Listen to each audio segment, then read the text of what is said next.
How was it? You guys are really known for the Beach Boys stuff.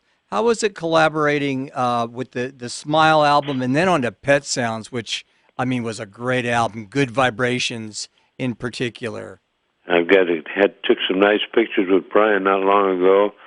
I was doing a documentary at one of the major studios, and when I finished all my work, the producer said, "Come on in here for a second." And here was Brian working in the original studio, and sitting there with his wife. They were mixing some stuff that he had done, some new stuff for himself. And we had a great reunion, took some nice pictures and so forth.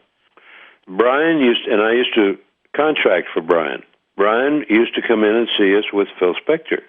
He had heard Be My Baby, coincidentally, and wanted to know more about it. And he had a little group at the time called the Pendletons, I believe.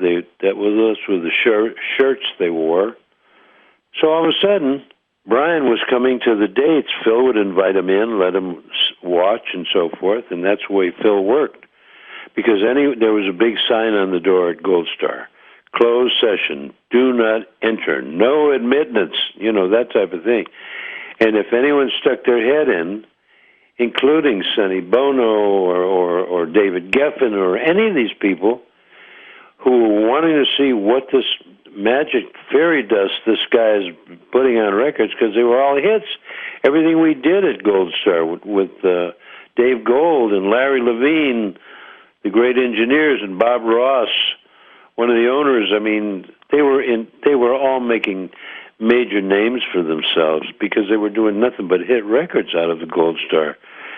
And so Brian used to be there in the audience. They'd grab him, and Phil, no matter who stuck their head in, he would say, "Hal, give him a tambourine, give him some shakers, give him a cowbell, give him something." And the rhythms, not rhythm section, but the percussion section, which was usually Frank Capp or Julius Wechter from the Baja Marimba Band,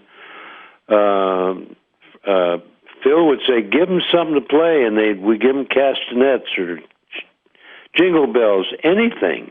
And that was another thing. People would say, "This is not a Christmas record. Why are you using jingle bells?" And Phil would say, "I love that. Leave it." Or castanets. They'd say, "This is not a Spanish record." I loved castanets. I used to have castanets on castanets. There were 4 sets of castanets going at all times. And that's what it was. Just if a record felt good, we had a record. And that's the way it worked with the Beach Boys. Phil had me come in. I would bring the guys in. Brian would sit at the piano, and he'd play 4 bars of music, and then he'd say, "That's it, thank you." Brian happened to be deaf in one ear from an accident, and he had to hear. He didn't actually sit and write out parts like some of the greater concert arrangers, composers, and people that wrote parts out. These guys that did all the Sinatra stuff, etc., that parts were written out.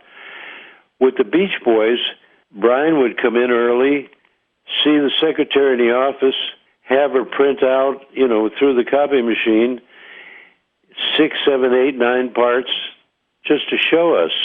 They usually had the key changes or chord changes and a break or something. And Brian would ask us to play. And there'd be maybe 4 rhythm section, 4 of us playing rhythm, maybe a couple of trumpets, saxophone. And so we would play, and Brian was listening. He was experimenting at all times. And he'd say, "Okay, that's fine. Thank you very much, gentlemen." A 3-hour session that we're paying pretty good money in those days. We were getting, I don't know, $25, $35 for the 3 hours, which was a lot of money in those days, $10, $12 an hour, plus your pension. And sometimes we would work 4, 5, 6 hours. So it kind of balanced out. But it's the way Brian worked, and we always had people like Lyle Ritz would be on the bass. He was a great upright bass player. He was the #1 ukulele player in studios. He was a dear friend, and he is still with us. He's still up in up in Oregon, and it was always Larry Neckel, or it would have been Joe Osborne, incredible bassist. With the Fifth Dimension, there was nobody like him, and people like that. And we would play 4, 5, 6 bars of music, and maybe Brian would say to the trumpet player or saxophone player, come down an octave or go up an octave or make it a flatted this instead of a minor this, or I mean instead of a sharp flatted or a sharp note, make it flatted there. Let me hear what it sounds like. And we would rehearse these things, 3, 4 bars of music, and he would say, thank you, gentlemen. That's the way we did Good Vibrations. That's the way we did all the Beach Boys tracks of music. And we did everything that way. And sometimes, then Brian maybe would go into another studio and bring in 6, 8, 10 strings, or just a horn section, or just a brass section, or just whatever he brought in, just percussion. Was fortunate enough to contract all those things for him. And that's how all that stuff came about. Brian used to come to my house every day, sit at my piano, clunk away at the piano. My little baby daughter was then, I don't know, 3, 4 years old. She would sit on his knee sometime, and he would rock her while he was playing. Brian is an incredible gentleman, and as I said, I had a wonderful get-together with him recently. We were both working on projects over at what today is called East West Studios.